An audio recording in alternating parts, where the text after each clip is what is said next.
نبی پاک صلی اللہ تعالی علیہ وسلم نے ارشاد فرمایا، اگر رزق میں فراوانی اور برکت چاہتے ہو تو یہ 3 کام کر لیا کرو۔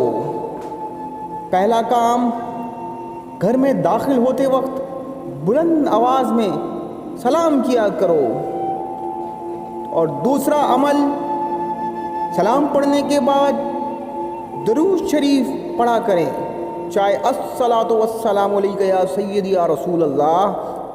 اور تیسرا عمل، سلام اور درود شریف کے بعد سورہ اخلاص کی تلاوت کیا کریں۔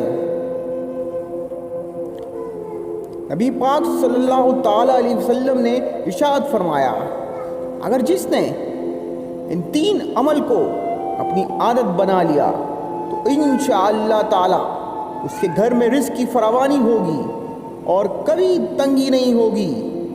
میری آپ لوگوں سے گزارش ہے، اگر رزق میں برکت چاہتے ہیں تو ان عادت کو اپنا لیں، انشاءاللہ تبارک و تعالی آپ امیر ہو جائیں گے۔